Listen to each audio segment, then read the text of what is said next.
대선 주자가 당 대표와 통화한 내용을 까발리면서 전문을 공개하라고 합니다. 당 대표의 위상은 아랑곳하지 않고 말입니다. 방송인을 거쳐서 평범한 주부의 삶을 살다가 제1야당의 부대변인이 된 분은 이런 판을 어떻게 보고 있을지 궁금해서 모셨습니다. 국민의힘 김현주 상근 부대변인 나오셨습니다. 어서 오십시오. 반갑습니다. 안녕하십니까.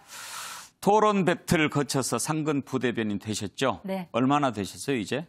자가격리 기간이 초반에 있었기 때문에 출근한 지가 이제 한 달 정도 됐습니다. 한 달? 네.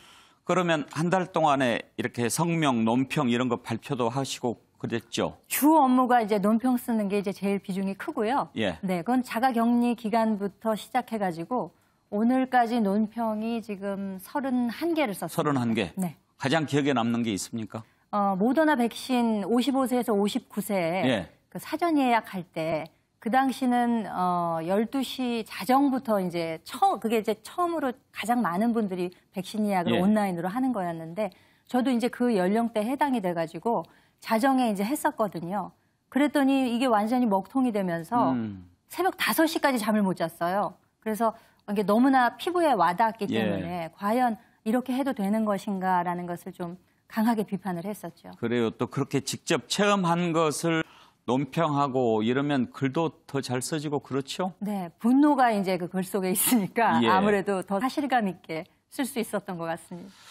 어떠세요? 이렇게 밖에서 정치를 그동안 관심이 있으셨으니까 이런 토론 배틀에도 참여하고 그러셨을 것 같은데 직접 이렇게 와서 한가운데서 들여다보니까. 네. 뭐 사실 일반인들이 국회의사당은 공항 갈 때나 한 번씩 보지 그 내부에 들어갈 일은 별로 없죠. 뭐 견학을 한다거나 이런 이외에는. 그래서 뭐 저도 정치하시는 분들 방송에서도 많이 뵙고 이야기도 나눌 기회가 있었지만 실제로 제가 정당인이 돼서 이제 거기를 들어가 보니까 사실 그 분위기 자체는 여느 직장과는 크게 다르지는 않습니다. 예. 조직이 있고 또 상하관계가 있고 상호관계가 또 있고 하기 때문에 비슷합니다만 아무래도 하는 일이 이제 나라 전체의 시스템을 다루는 일이다 보니까 비중이 있고요. 그리고 우리가 생각하기에 이제 흔히 정치인들은 뭐 그렇게 바쁜 일을 하겠어라는 생각을 하기가 쉬운데 굉장히 치열하게 열심히 하시는 거를 느꼈습니다. 네. 안에서 재미있으세요? 재미있다기보다는 지금 현재는 좀 제가 프리랜서로서 비정규직으로 평생을 살다가 정시 출퇴근을 하다 보니까 그 자체도 막중한 책임감을 느낄 뿐더러 이 일의 분야가 물론 방송도 굉장히 그 비중이 있습니다만 그와는 또 다른 영역이기 때문에 좀 무겁다고 할까요? 그런 좀 스트레스, 부담감, 책임감 이런 걸 좀 많이 느끼고 있습니다. 알겠습니다. 네. 부대변인이면 이렇게 회의도 참석하고 그러시죠? 네. 뭐 최고위원 회의도 들어갑니까? 최고위원 회의는 대변인들이 들어가고요. 저는 경선준비위원회. 경선준비위원회. 잘 됐네요. 요즘 경선준비위원회 말이 많은데 궁금했네요. 경선준비위원회 이렇게 열리면은 거기 이제 처음부터 끝까지 참석해서 쭉 들어봅니까? 네, 그렇습니다. 어떻게 진행합니까, 경선준비위원회? 경선준비위원회는 제가 이제 초반 한 3차례 정도는 자가격리 기간이라서 참여를 못했고요.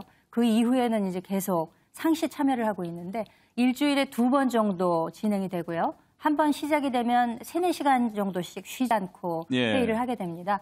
서병수 위원장 이하 12분의 경선위원이 계시고요. 그 경선위원들 가운데는 뭐 지상욱 여의도 연구원장이라든가 혹은 이제 현역 의원분들도 계시고 또 사무총장 한기호 사무총장님도 계시고 의원들도 계시지만 전문위원들이 계세요. 방송계나 혹은 변호사 그리고 이제 정치학 교수님도 오시고 그렇게 이제 구성이 돼 있고 특히 전문가를 초빙을 해서 이제 경선 준비에 관한 모든 것을 다루기 때문에 그 여론조사라든가 통계 또는 정치 판도 읽는 분들 이런 분들을 직접 모셔서 그분들의 전문적인 견해를 바탕으로 해서 어떤 결정을 내리기 때문에 굉장히 그 안에서는 민주적이고 공정한 룰이 지켜지고 있다고 생각이 됩니다. 그러면 후보들이 다 참여해서 쪽방촌 방문해보자 이것도 경선준비위원회에서 한 겁니까? 물론입니다. 그리고 토론회도 해보자 이런 것도 한 거고? 네. 그러면 경선준비위원회가 그렇게 결정하면 다 이렇게 가야 마땅할 것 같은데 왜 다른 말들이 나오는 걸까요? 그게 이제 조금 변수가 생겼던 것이요. 이제 처음에 이 서병수 위원장께서 추대를 받아서 경선준비위원회가 출범할 당시가 7월 초였는데요. 네.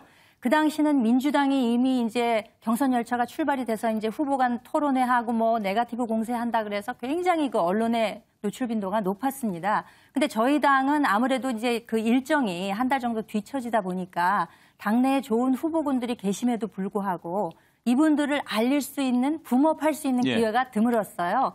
그래서 애초에 경선준비위원회에 주어진 임무가 저희 경선에 관계되는 모든 일정과 그 안에 담겨질 컨텐츠 이런 것들을 다 마련을 해서 선관위 체제가 되면 거기에 이제 토스를 해주시는 역할 플러스 저희 당내에 있는 후보군들을 대중 여러분들께 좀 익숙하게끔 하는 이제 그런 방안들을 모색하는 것이 주 업무였는데 변수가 발생한 것이 당 외에 계시던 유력 주자분들이 나중에 이제 저희 당에 입당을 하시지 않았습니까?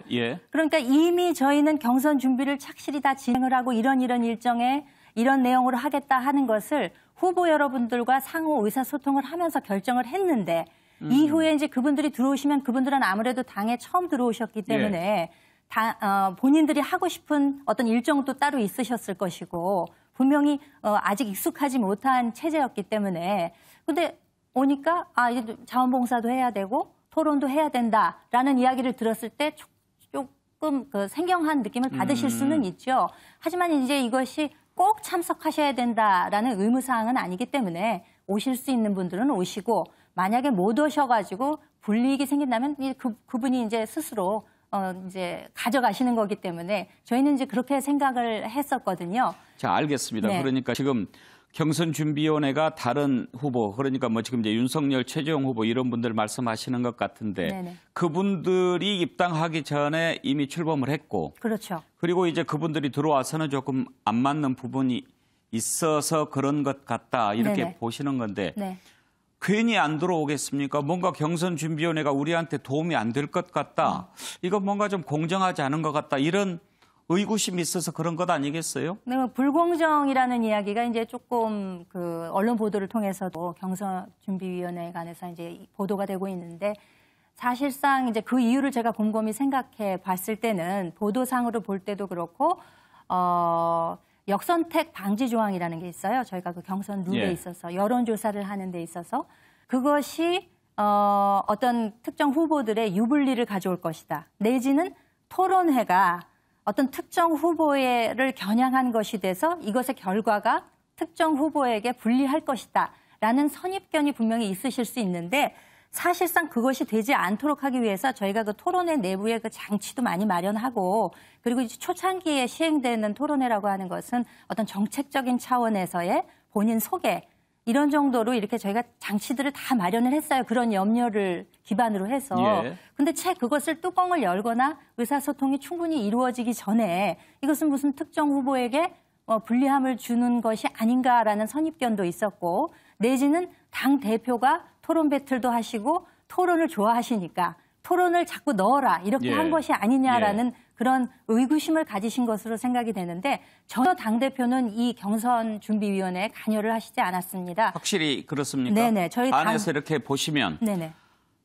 김현주 부대변인 보시기에 우리 경선준비위원회 정말 공정하게 잘 하는구나. 네네. 이런 확신이 드셨나요? 네, 그렇습니다. 그리고 서병수 위원장님께서도 그런 이를테면 언론 브리핑을 통해서도 쭉 그 과정을 거쳐 오셨고 많은 분들이 전문가들이 모여서 이것은 이렇게 하는 것이 좋겠다라는 의견을 바탕으로 해서 모든 분들이 민주적인 어떤 그 의견을 중지를 모아서 이제 그런 결정을 내렸었기 때문에 전혀 당대표가 이것을 좌지우지하는 그런 과정은 전혀 없었고요. 저희 당직에서 기조국, 홍보국, 또 이렇게 조직국 이런 데서 아이디어를 엄청나게 많이 냈었습니다. 그렇게 해서 어떻게 하면 우리 후보들에게 도움이 될 수 있을 것인가 이것을 논의한 바탕으로 이루어졌기 때문에 그리고 이제 역선택 방지 조항 때문에 어저께 의총에서도 일부 캠프에서 좀 고성이 오가곤 했었는데 이것을 저희가 채택을 안 하기로 했었거든요. 그렇기 때문에 이것이 불공정하다라는 이야기도 보도가 된 것으로 알고 있습니다. 그런데 역선택 방지 조항이라고 하는 것이 이 개념 자체가 굉장히 모호한 거예요. 왜냐하면은 어떤 일군의 조직이 우리 당에서 A라는 후보가 제일 유력하고 B라는 미약한 후보가 있는데 B라는 미약한 후보를 밀어서 A라는 후보에게 불이익을 줄 것이다라는 개념이 이제 그 개념이거든요.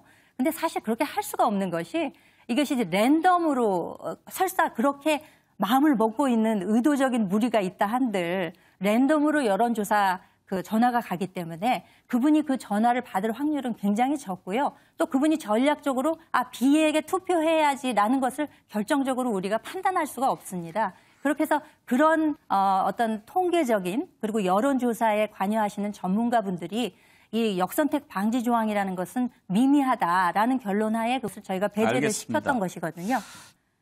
우리나라 대한민국이 앞으로 나아가는데 보탬이 되고자 이제 뭐 제 세대들은 다 뭐 그런 비슷비슷한 그 시기들을 거쳐서 지금 오늘에까지 오지 않았습니까? 그런 마음 각오로 또 이준석 대표가 일으킨 그동안 보수가 조금 이렇게 사시로 보여지던 장면들을 상당히 제거하는데 이거 뭔가 혁신과 바람이 불겠구나라고 신뢰를 주는데 상당히 기여한 부분이 있습니다. 그래서 이준석 대표 체제된 이후에 입당한 분이 10만이 넘어요. 예. 예, 굉장히 입당 러시가 있었고 이것은 곧 많은 분들이 저희 국민의힘에 관심을 가지고 한번 해보라라는 생각이셨을 것이고 오늘 조사 결과를 보면 정권 교체를 염망하시는 분들이 55%에 이르르는데 과연 이제 그분들이 이제 중복되는 층이라고 할 수 있겠죠. 그러면 이제 저희가 그 판을 잘 만들어서 많은 분들의 여망을 성취하도록 해드려야 되는 것이 저희 국민의힘의 지금 임무이자 사명인데 알겠습니다. 좀 아쉬운 점이 없지 않아 있는데 목소리들을 조금 이렇게 맞추는 노력이 분명히 있을 것이라고 저는 생각을 합니다. 믿어 예. 의심치 않습니다.